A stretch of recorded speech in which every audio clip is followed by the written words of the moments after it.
안녕하세요. 저는 어린 딸을 키우며 개인 프리랜서로 일하고 있는 30대 후반의 여자입니다. 짧다면 짧은 결혼 생활을 끝내고 지금은 부모님과 함께 뉴질랜드에서 지내고 있습니다.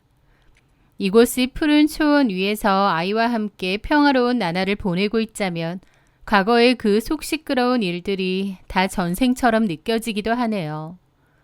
이런 평화를 얻기 위해 저는 제 인생의 가장 큰 폭풍을 온몸으로 맞아야 했습니다. 원래 저는 성격이 해맑고 낙천적이라는 이야기를 많이 들었습니다. 살면서 크게 부딪히거나 상처받을 일이 잘 없었기 때문이죠. 대학교 졸업하고 항공사 승무원으로 일을 했고 퇴사 후에는 모바일 쇼호스트 일을 했었습니다. 승무원 일을 할 때도 방송을 할 때도 저의 긍정적인 에너지가 좋다는 칭찬을 많이 들었어요. 세상은 저에게 따뜻하고 밝은 곳이라고 생각했고 사람 만나는 것도 좋아했죠. 하지만 결혼 생활을 하면서 세상 사람들이 다 나 같지는 않구나. 세상에는 내가 이해할 수 없는 별의별 사람들이 다 존재하는구나. 정말 못돼 처먹은 인간도 많구나. 아주 뼈저리게 깨닫게 되었습니다. 저희 부모님은 정년퇴직을 하시면서 뉴질랜드로 이민을 가셨어요. 거기에 큰오빠가 사는데 부모님도 그리로 아예 이민을 결정하신 거죠. 그러면서 원래 저랑 같이 살던 2층짜리 단독주택은 저에게 증여를 해주고 가셨습니다. 부모님이 안 계신 집에서 저는 혼자 살았죠. 2층 주택이라 관리하기가 좀 힘들긴 했지만 그래도 가족의 추억이 담긴 소중한 곳이었기에 제 딴에는 부지런히 관리하며 살았던 것 같아요. 그러다가 그 남자를 만났습니다. 전 남편이요. 전 남편은 당시 고급 자전거 커스텀샵을 운영하는 사업을 운영했습니다. 아는 지인으로부터 소개를 받았어요.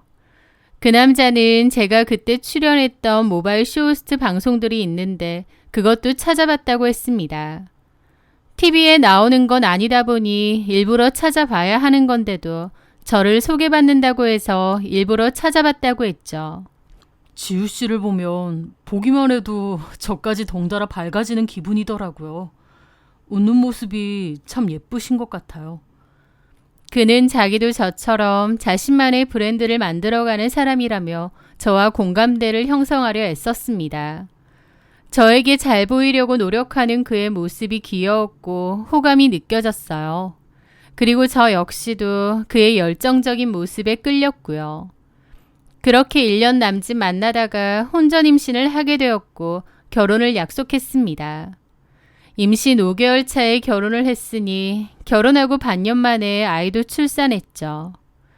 그때까지만 해도 다 좋았습니다. 서로의 부족한 점을 보완하는 한 쌍의 멋진 커플이 될 수 있을 줄 알았어요. 그런데 결혼하고 보니 제 생각과 다른 게 상당히 많더군요. 일단 잘 나가는 줄 알았던 그의 사업이 사실 어려운 상황이라는 걸 알게 되었습니다. 남편은 좀 무리해서 사업을 확장하기도 했는데 그게 잘 안 됐던 거죠. 저한테는 괜찮다, 금방 해결될 거다 라고 큰 소리 쳤지만 전혀 아니었습니다. 상황은 점점 나빠져만 갔죠. 결국 결혼하고 1년이 지났을 무렵 사업을 정리하게 되었습니다.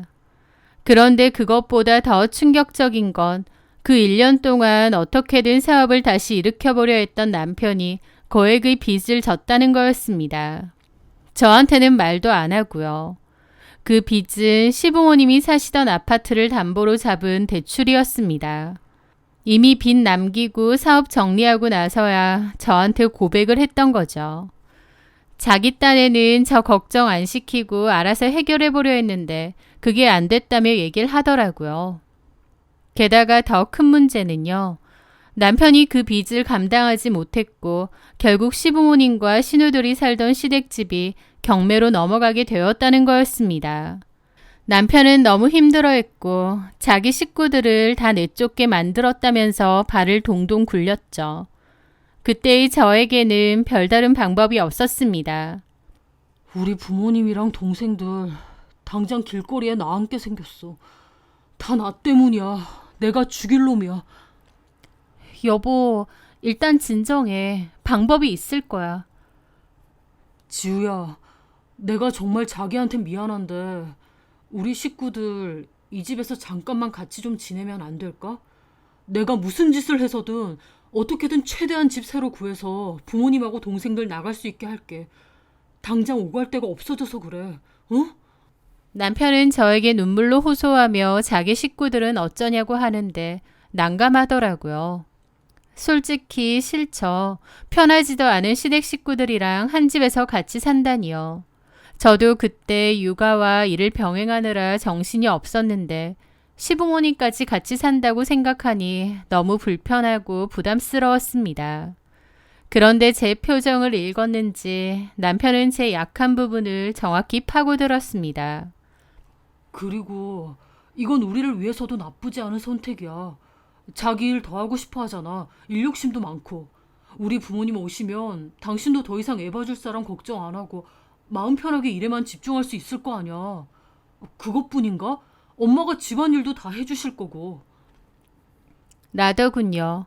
사실 아이를 육아하고 있긴 하지만 그 바람에 일을 못하고 있어서 답답한 것도 있었습니다.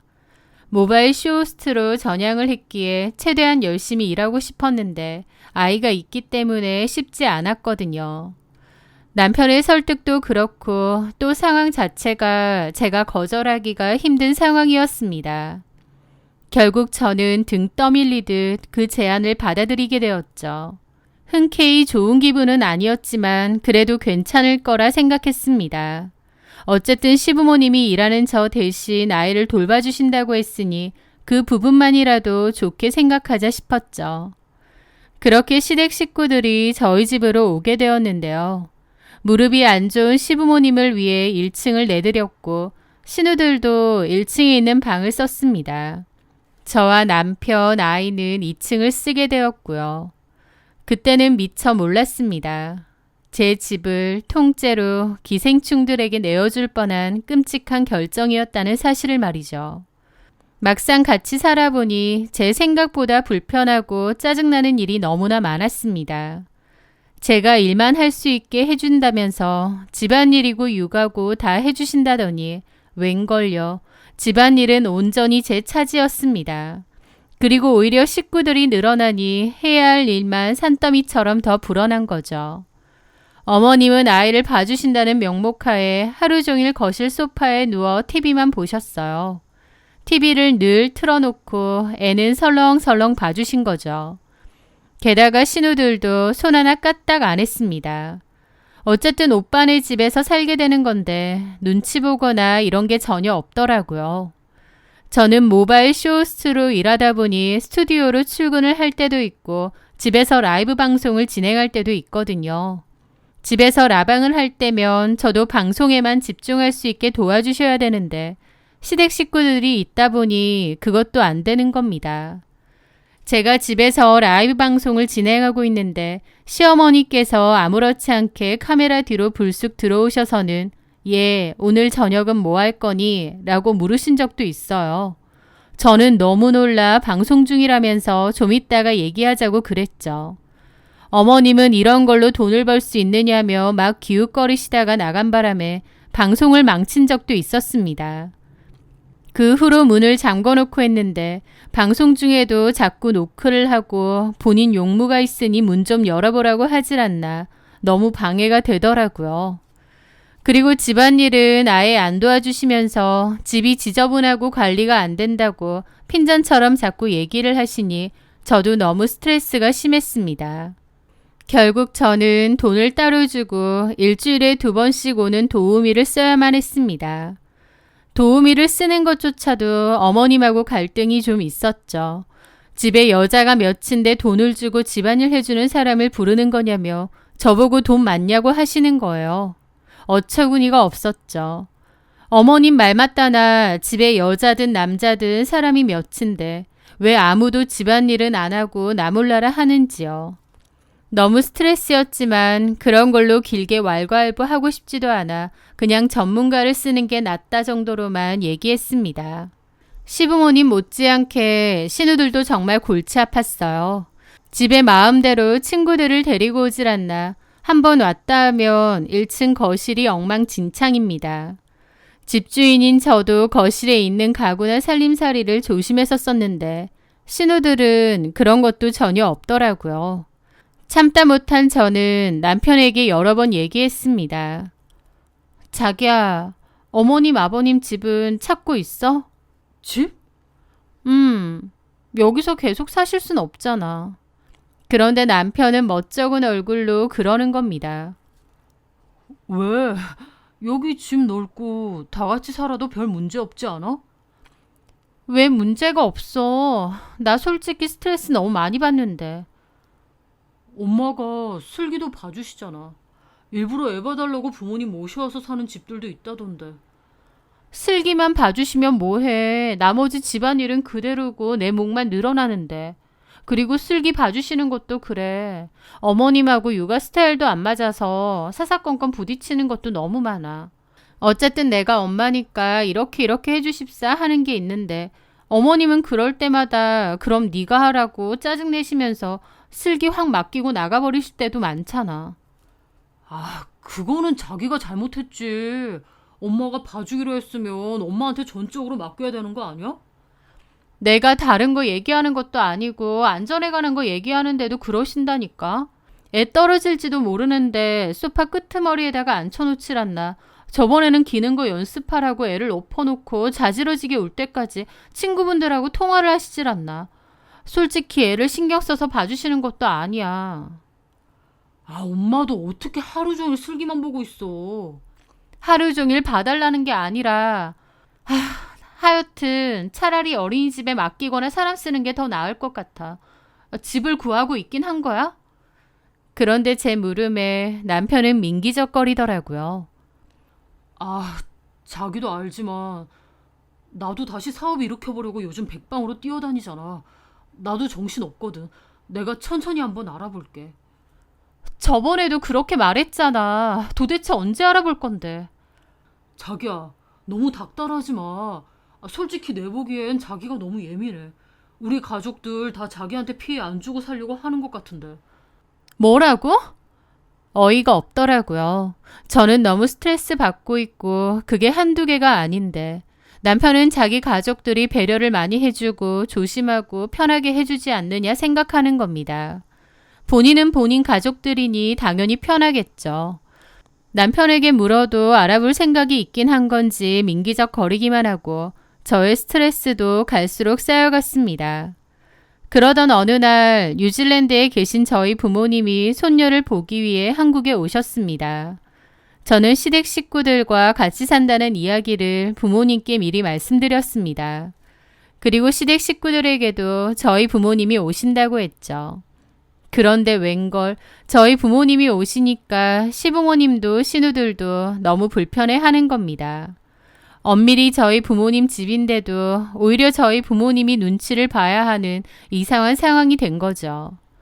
저희 부모님은 일주일가량 집에 머물기로 하셨는데요. 저희 부모님이 계신 걸 온몸으로 좀 유치할 정도로 불편해하는 겁니다.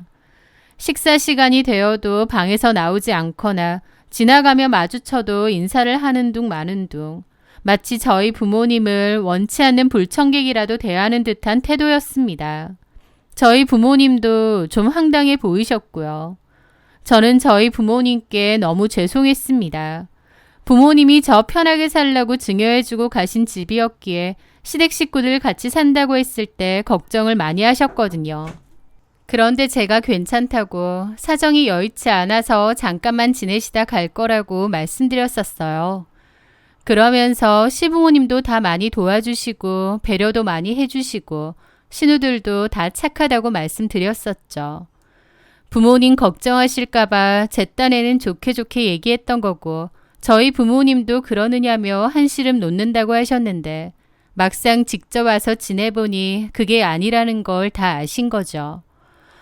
저희 엄마는 저보고 같이 사는 거 괜찮으냐 계속 걱정하셨고 저는 괜찮다고 장서방이 집 알아본다고 했으니 알아보고 금방 나가실 거라고 말씀드렸습니다. 그런데 며칠 뒤 거실에 모여 있었습니다. 그런데 어머님이 그러시는 거예요. 근데 사돈 어른들은 언제 돌아가신대니? 일주일에서 보름 정도 있다 가실 생각으로 오셨어요. 보름씩이나? 세상에, 우리 민지랑 민정이도 너무 부담스러워 하는데. 민지랑 민정이는 신우들 이름입니다. 저는 좀 어이가 없어서 그랬죠. 아가씨들이 불편해한다고요? 안 그렇겠니? 다 큰 여자애들인데 집에 잘 모르는 어른들이 둘이나 더 있고 집에 있기 당연히 불편하지. 라는데 어처구니가 없는 겁니다.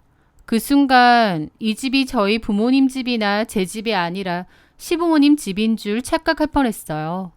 그래서 어이가 없는데 어머님이 또 그러시는 겁니다. 아무리 딸네 집이라고 해도 너무 오래 계시는 거 아닌가? 아무리 집이 2층 집이라고 해도 같이 지내기엔 좀 피좁기도 하고 사돈 어르신들도 불편하시지 않나? 그러는 겁니다. 기가 막힌 상황이죠. 객식구로서 얹혀있는 건 자기들이면서 집주인인 저희 부모님을 불편해하고 눈치를 주는 그야말로 주객이 전도된 상황이었으니까요. 저는 너무 황당해서 한 소리 하려는데 마침 주방에 있던 엄마가 그 얘기를 들으셨는지 나오셨습니다. 웬만해선 화를 내지 않으시는 저희 엄마지만 기분이 상하셨는지 어머님을 보며 웃으며 말씀하시더군요. 사부인께서는 저희가 있어서 좀 불편하신가 봐요. 어머, 거기 계셨어요? 인기척이라도 좀 하시지. 저희가 불편하다기보다 사돈 어르신들께서 불편하실까 봐. 저희가 불편할 게 있나요? 이 집에서 30년 넘게 살았는데요. 오히려 타지 생활하다가 집에 돌아오니까 아주 편하죠. 엄마가 일부러 저렇게 말하시더라고요. 누가 집주인인지 확실히 하시려는 것 같았습니다. 그 말에 어머님 표정이 확 굳더라고요. 사부인이야말로 이 집에서 지내시는데 불편함은 없으시죠? 예, 다행이네요. 불편한 게 없으시다니. 지내시는 동안만큼은 편하게 지내세요.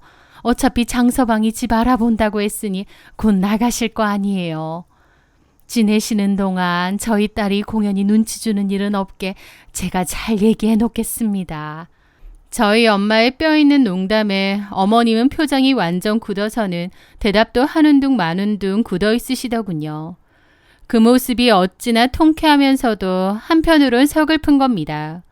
저희 부모님도 저렇게 말씀하시는 성격 아닌데 오죽하시면 저렇게 말하실까 싶고 괜히 이런 상황을 제가 만든 것 같아서 부모님께 죄송하고 그랬죠.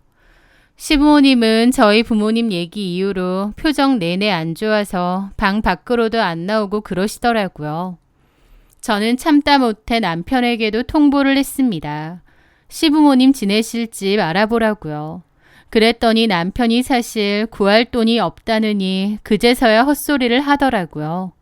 그때 부모님 집 구해드릴 돈 정도는 있다고 하지 않았느냐 하니까 급해서 한 말인데 사실은 없다고 배째라는 식인 거예요. 남편의 그런 태도에 저도 정이 막 떨어지더라고요. 이런 대책 없는 인간이었나 싶기도 하고요. 그리고 저희 부모님이 다시 뉴질랜드로 돌아가시고 얼마 안 됐을 때였습니다. 저녁을 먹는데 어머님이 언짢은 얼굴로 제게 그러시는 거예요. 근데 내가 생각을 해봤는데 이 집 명의 말이다. 그거 아직도 네 명의로 되어 있니? 네? 그게 무슨 말씀이세요? 저희 부모님이 저한테 증여하신 제 집인데 당연히 제 명의죠. 아니, 그렇게 하면 안 되지. 결혼했고 이렇게 한 집안에 가장이 있는데 집 명의는 남편 쪽으로 되어 있는 게 기본 아니니? 명의 바꿔야지. 라고 하시는 겁니다. 그 순간 기가 턱 막히더라고요. 자기 집처럼 하는 것도 모자라 아예 이제 남편 명의로 바꾸라니요. 아예 이 집을 대놓고 뺏으려는 게 보여서 어이가 없었죠. 저는 이런 말도 안 되는 소리에 남편도 합의한 건가 싶어서 쳐다봤는데 남편은 모르는 척 밥만 먹고 있더라고요. 아버님까지 한술 더 뜨셨습니다. 네 어머니 말이 맞다. 집이 와이프 이름으로 되어 있으면 가장 위신이 서겠어? 저는 이 사람들이 단체로 어떻게 됐나 싶었습니다. 그래서 수저를 내려놓고 분명히 말씀을 드렸죠. 아버님, 어머님, 이 집은 저희 부모님이 저한테 주신 제 집입니다. 명의를 바꿀 이유가 전혀 없습니다. 그런 말씀 하지 마세요. 저는 그렇게 단호하게 말했더니 식탁에 둘러앉은 그 집 식구들이 저 하나를 놔두고 큰 소리를 내며 몰아세우는 겁니다. 호의가 계속되면 권리인 줄 안다더니 시댁 식구들이 딱 그 짝이었습니다. 저도 화가 나 자리에서 일어났죠. 못 들으셨어요? 그렇게는 못하겠습니다. 그렇게 해야 할 이유도 없고요. 너 이게 뭐 하는 태도야? 시부모 알기를 개똥으로 하네? 남편은 제 팔을 잡더니 올라오라고 하더라고요. 그렇게 방으로 올라가 남편과 크게 다퉜습니다. 내려가서 부모님께 사과드려. 내가 왜 사과를 해? 당신도 이 집 명의를 당신한테 해줘야 한다고 생각해? 엄마가 솔직히 저런 말 왜 하시겠어. 네가 돈 좀 번다고 우리 가족 무시하니까 엄마가 저러시는 거 아니야. 무슨 말도 안 되는 소리야. 내 핑계 작작대. 지금 너나 너네 가족들 내 집 뺏으려고 하는 거 누가 모를 줄 알아? 뭐라고? 나 진짜 못 해먹겠다. 더 이상은 못 참아. 너랑 결혼했다는 이유로 참았는데 이제 참을 이유가 없네. 집 구해서 나간다고 하더니 나갈 생각도 애초에 없었지. 이대로 눌러앉을 생각이었지. 나한테 집 뺏을 생각이었지. 야, 누굴 거지로 알아. 와, 진짜. 제 말에 남편은 할 말이 없는지 얼굴만 빨개져서 씩씩대더군요. 저는 그 싸움으로 이 결혼은 돌이킬 수 없다고 판단했습니다. 남편에게 정도 다 떨어지고요. 똑똑히 들어. 이 집, 우리 부모님이 나한테 주신 내 집이야. 나 참을 만큼 참았고 더 이상은 안 참아. 당신이랑 당신 가족들 이 집에서 나가. 뭐? 너 이렇게 나온다 이거지? 뭐 갈라서자 이거야? 나 지금 그럴 작정이야. 이번 달 말까지 다 정리해서 나가. 그날까지 안 나가면 바로 이혼 소송 진행할 거야. 그리고 당신 식구들 전부 퇴거 불응 소송까지 걸어서 끌려나가게 만들 거야. 제 단호한 태도에 남편은 그제야 당황한 얼굴이더라고요. 여태까진 제가 좋게 넘어가 줬더니 사람을 아주 우습게 봤나 보더라고요. 그날 이후 저희 집은 그야말로 냉전 상태였습니다. 시댁 식구들과 저는 서로를 투명인간 취급했고 저는 더 이상 그들에게 제 아이를 맡기지 않고 근처 어린이집에 보내기 시작했습니다. 제 집에서 저는 완벽한 이방인이 된 거지만 불편하지 않았습니다. 그리고 정말 약속된 날짜가 오면 쫓아내 버릴 생각이었어요. 이혼 생각도 하고요. 그렇게 약속한 날짜가 다가오던 어느 날 저녁이었습니다. 어머님께서 제 방으로 찾아오셨습니다. 정과는 달리 아주 온화한 표정이었죠. 아가, 그동안 우리가 너무 심했다. 지금 상현이가 집 알아보고 있으니 구해지는 대로 나가마. 그동안 미안했다. 갑작스럽게 사과를 하시더라고요. 그런데 그 순간만큼은 진심으로 미안해 하시는 듯 했습니다. 근데 아무리 그래도 우리가 한 가족인데 이렇게 틀어져서야 되겠니? 우리가 나갈 때 나가더라도 화해는 하고 나가는 게 맞지 않나 싶다. 괜히 우리 때문에 너랑 상현이 사이 틀어지는 것도 원치 않고 내일 시간 괜찮으면 저녁 같이 하자. 저는 그 갑작스러운 태도 변화가 의심스러웠지만 그래도 어른이 먼저 사과하시는데 매몰차게 거절할 수는 없었습니다. 어쩌면 정말 마지막이라도 좋게 마무리하고 싶으신 걸까 하는 생각도 들었고요. 저는 결국 그 제안을 받아들였습니다. 그렇게 저는 다음날 일을 하고 돌아왔고 시부모님은 식사 준비를 한상 해놓으셨어요. 아이는 방에서 일찍 자고 있다고 하고요. 제가 옷만 좀 갈아입고 오겠다 하니 어머님이 배고플 텐데 손 씻고 와서 밥부터 먹고 가라고 하시더라고요. 국 다 식는다고요. 그렇게 저는 앉았고 시아버님께서 와인을 따르셨습니다. 아가, 그동안 우리가 눈치 없이 이 집에서 너무 오래 지냈구나. 미안하다. 이 술 한 잔 받으면서 지난 허물일랑 잊어주면 안 되겠니? 그러면서 저한테 와인잔을 건네주셨어요. 저는 그래도 어른들이 저렇게까지 말씀하시니 마음이 조금은 누그러지는 기분이었습니다. 그런데 바로 그 순간이었습니다. 제가 와인잔을 받으려던 찰나 제 옷깃에 달려있던 리본이 찝히면서 실수로 와인잔을 손으로 쳐버리게 되었습니다. 쨍그랑 하는 소리와 함께 와인잔은 바닥으로 떨어져 산산조각이 났고 붉은 와인이 확 쏟아졌죠. 어머, 죄송해요. 제가 실수를. 저는 몹시 당황했는데 제 옷에도 와인이 좀 튀었더라고요. 죄송해요. 잠시만요. 저는 화장실로 일단 갔습니다. 이미 붉게 물들어버려 소용이 없었습니다. 심하게 물든 건 아니지만 그래도 어차피 집이니까 2층 제 방으로 올라가 옷을 갈아입고 나오기로 했습니다. 그렇게 조용히 나와서 계단을 올라가려다가 무심코 1층 주방 쪽을 내려다 보았을 때였습니다. 주방에서 어머님이 무언가 급하게 하고 있는 모습이 보이는 거예요. 등을 보이고 서 계셔서 처음에는 뭘 하시는지 몰랐는데 자세히 보니 시어머니는 찬장에서 새 와인잔과 약포지 하나를 꺼내들고는 와인잔에 툭툭 털어 넣는 겁니다. 그걸 보는 순간 온몸에 피가 얼어붙는 것 같았죠. 어머님은 제가 나온지 모르시는지 화장실 쪽을 살짝 보더니 행주로 와인잔 안쪽 벽에 묻은 가루자국까지 꼼꼼하게 닦아내고 있었습니다. 저도 모르게 입을 틀어막았습니다. 저건 틀림없는 약이었습니다. 뭔지는 몰라도 저 몰래 약을 먹이려는 거였죠. 저는 일단 소리 없이 2층 제 방으로 달려가 문을 닫았습니다. 손이 덜덜 떨려 옷을 갈아입을 수도 없었습니다. 저 사람들이 나한테 뭘 먹이려고 하는 거지? 소름이 쫙 돋으면서 여기서 벗어나야 한다는 생각은 드는데 공포심에 머리가 정지된 것처럼 아무 생각도 나지 않았습니다. 저는 어쩌지 고민하다가 급하게 핸드폰을 들었어요. 그런데 그때 신우가 노크를 하더군요. 새언니, 옷 갈아입고 있어요? 다들 기다리는데. 저는 그 목소리에 정신이 번쩍 들었습니다. 저는 심호흡을 한번 하고 최대한 아무렇지 않은 표정을 지으려 애쓰며 옷을 갈아입었습니다. 그리고 태연한 척 다시 1층으로 내려갔습니다. 제가 자리에 앉자 시아버님께서 바로 그 새 와인잔을 제 앞으로 내밀었습니다. 아주 인자한 미소를 지으면서요.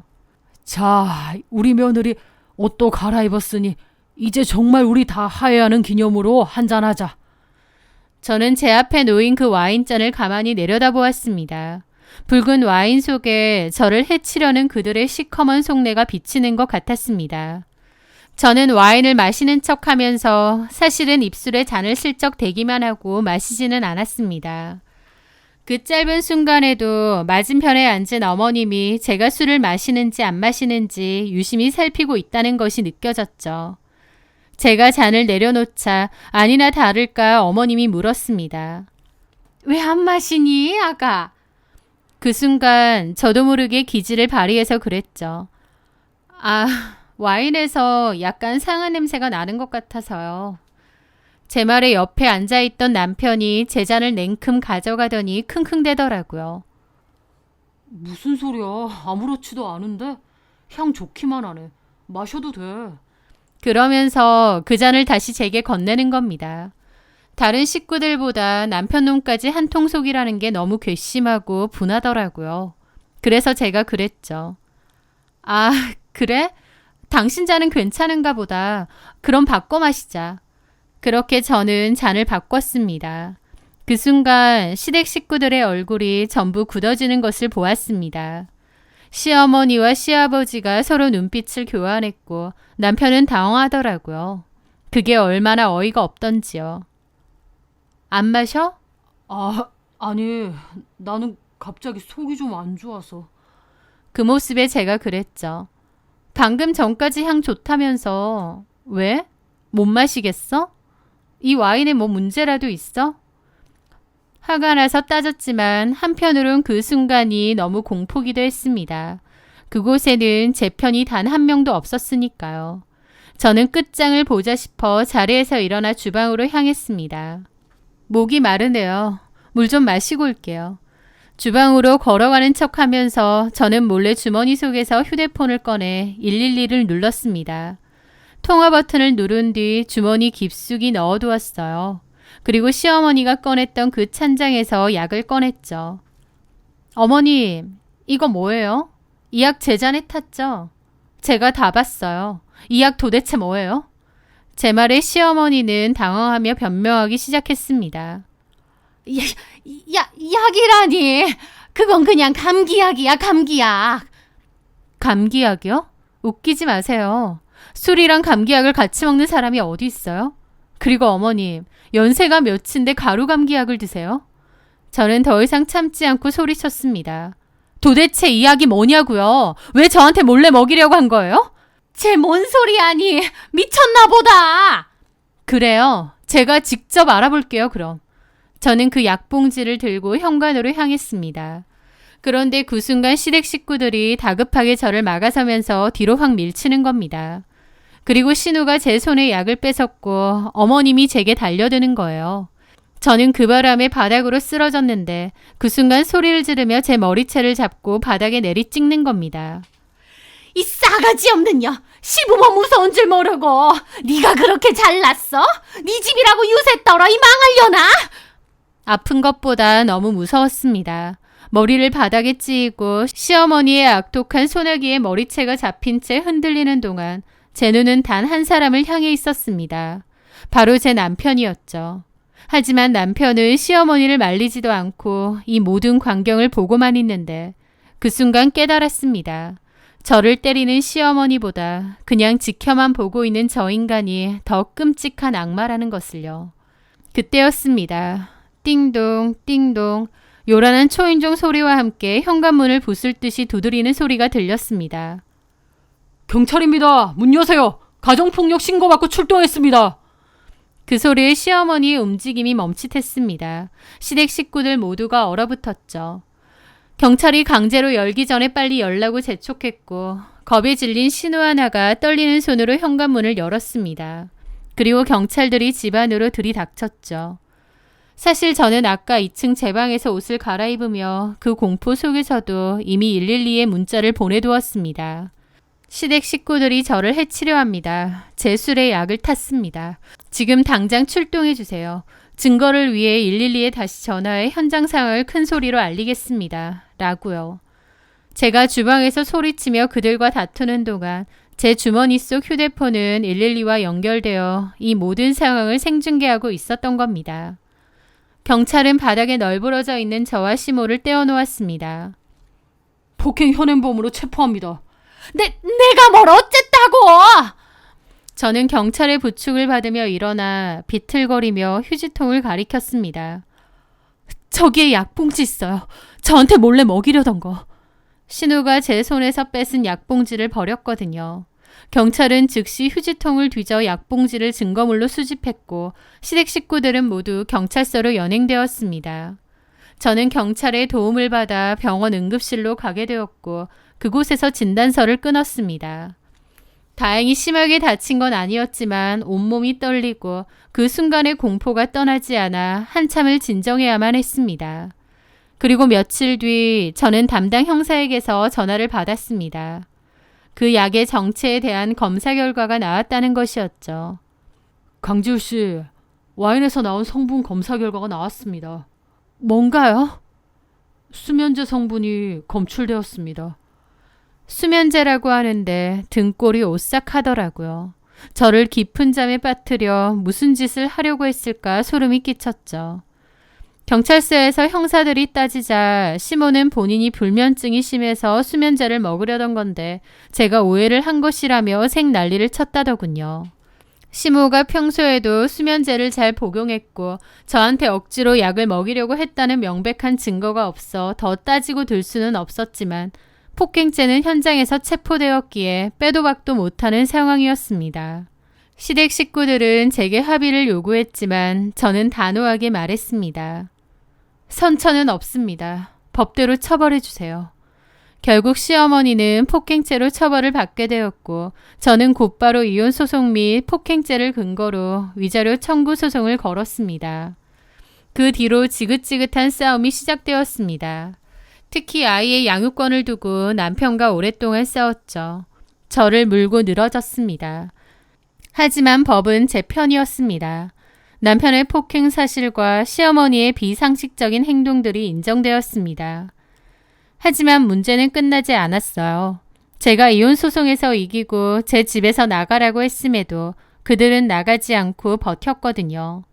결국 저는 법원을 통해 퇴거 명령을 받아냈고 법원 집행관들과 함께 제 집으로 향했습니다. 그들은 마지막 순간까지도 제게 악담을 퍼부으며 쫓겨났죠. 너 이렇게 독하게 굴어서 천벌 받을 거다. 천벌은 남의 집에 기생하며 주인 행세하고 며느리한테 약까지 먹이려던 당신네들이 받겠죠. 두고 다신 보지 맙시다. 그들이 떠나고 텅 빈 집을 바라보며 저는 그제야 길고 길었던 악연이 끝났음을 실감했습니다. 저는 부모님이 계신 곳으로 떠났고 그것들은 손바닥만한 집 구해서 꾸역꾸역 같이 산다고 했습니다. 시모에게는 전과가 생겼고 위자료까지 톡톡히 물어야 해서 빚이 더 생긴 셈이죠. 아주 구질구질하게 산다고 하더군요. 소송이 모두 끝나고 저는 집을 정리한 뒤 친정 부모님이 계신 뉴질랜드로 아이와 함께 떠나게 되었습니다. 저한테 약까지 먹이려고 한 미친 인간들이기에 아이와 둘만 한국에 남아있다는 게 무서웠거든요. 이제 와서 돌이켜 생각해보면 애초에 내가 왜 합가를 허락하고 또 그런 불합리함을 왜 참았을까 싶기도 합니다. 하지만 매 순간 후회 없이 완벽한 선택을 하며 살 수 있는 사람은 아무도 없잖아요. 그 바보 같던 마음도 어떻게든 가정을 지키고 싶었던 제 나름의 최선이 아니었나 싶어요. 하지만 이제는 압니다. 제 자신을 지키지 못하는 선의는 결국 상처만 남길 뿐이라는 것을요. 저는 제 나름대로 제 상황에서 열심히 살아온 과거의 저를 비난하지 않고 잘 보듬으며 살고 싶습니다.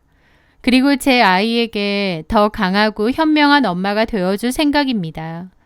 새로운 곳에서 행복하고 좋은 일이 가득했으면 하네요. 제 사연 들어주셔서 감사합니다.